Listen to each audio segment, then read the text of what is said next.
తోట చూస్తూ ఒక చిన్న విషయం గురించి మాట్లాడదాం అనిపించింది నాకు. ఏం లేదండి. తల్లిదండ్రులు ఎంతో ప్రేమగా, ఎంతో కష్టపడి రూపాయి, రూపాయి జాగ్రత్తగా పోగేసి పిల్లల భవిష్యత్తు బావుండాలని చక్కగా పిల్లల కోసం ఆస్తులు, డిపాజిట్లు, బంగారాలు కొనిపెడతారు. కానీ అవే ఆస్తులు పిల్లల్ని ఫ్యూచర్‌లో బద్ధశత్రువులుగా మారుస్తాయి అనడానికి మనందరికీ చాలా ఎగ్జాంపుల్స్ తెలుసు.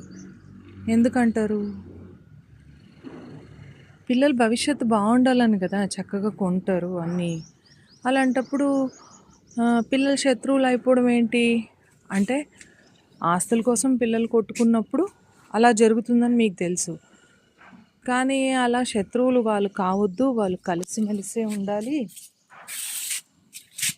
చక్కగా పిల్లల కోసం కొన్నవి పిల్లలు ఎంజాయ్ చేయాలి అంటే మీరు ముఖ్యంగా ఒకటి చేయాలి.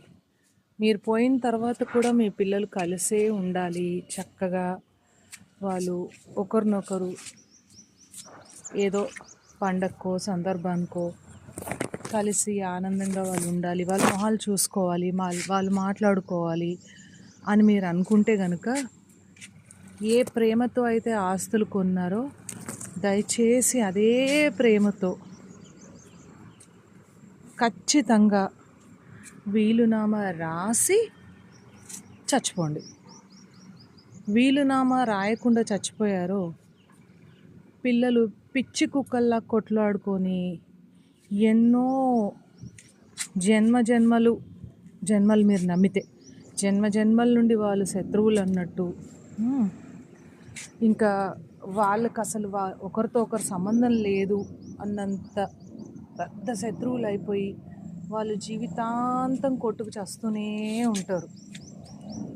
కోర్టులు కచేరీలు అని తిరుగుతూ అసలు ఎలాంటి బంధుత్వం లేదు, రక్త సంబంధం లేదు అనేలాగా బిహేవ్ చేస్తూ ఉంటారు పిల్లలు.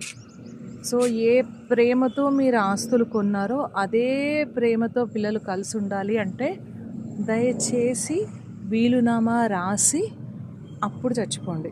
వీలునామా రాయకుండా అస్సలు చచ్చిపోకండి. ఎందుకంటే పిల్లలు చాలా ఇబ్బంది పడతారు. ఒకరిని ఒకరు తిట్టుకుంటూ బ్రతుకుతారు. ఒకరితో ఒకరు మాట్లాడుకోలేరు. మీరు పోయినా కూడా పిల్లలు కలిసి ఉండాలి అంటే వీలునామా రాసి చచ్చిపోండి.